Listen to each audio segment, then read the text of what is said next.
Dica número 1. A Cruz de São Jorge está na minha bandeira. Dica número 2. Ao contrário de muitos países, eu não tenho uma constituição escrita, mas sim uma coleção de leis e tradições. Dica número 3. Aqui surgiu o idioma mais falado no mundo atualmente. Dica número 4. O meu nome significa Terra dos Ângulos. Dica número 5. Os Estados Unidos são o meu maior aliado e Portugal, o mais antigo.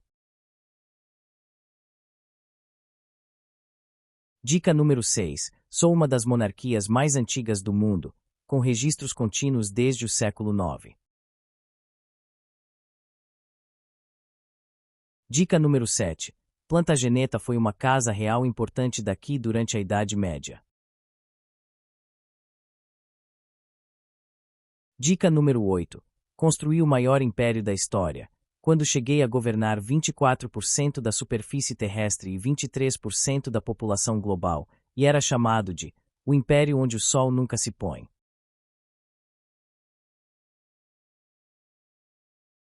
Dica número 9. Exerço uma grande influência política e cultural no mundo todo, e até hoje sou a cabeça da comunidade das nações.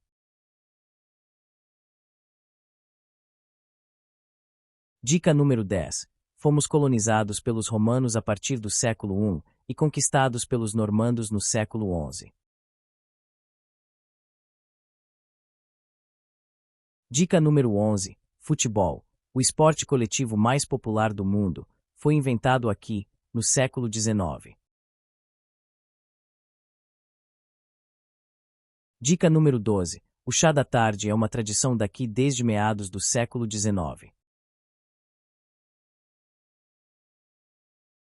Dica número 13. Alguns dos maiores escritores da história nasceram aqui, como William Shakespeare, Charles Dickens e Jane Austen. Dica número 14. Aqui foi o berço da Revolução Industrial no século XVIII.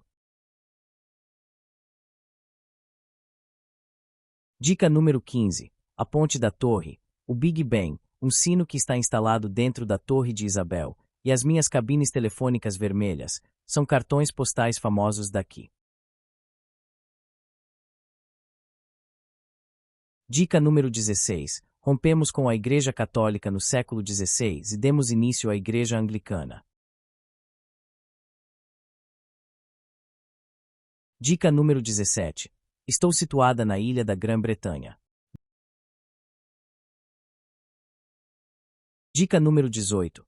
Minha moeda é a libra esterlina. Dica número 19. Faço parte do Reino Unido. Dica número 20. Minha capital é Londres. E aí, acertou? Parabéns para quem palpitou, Inglaterra.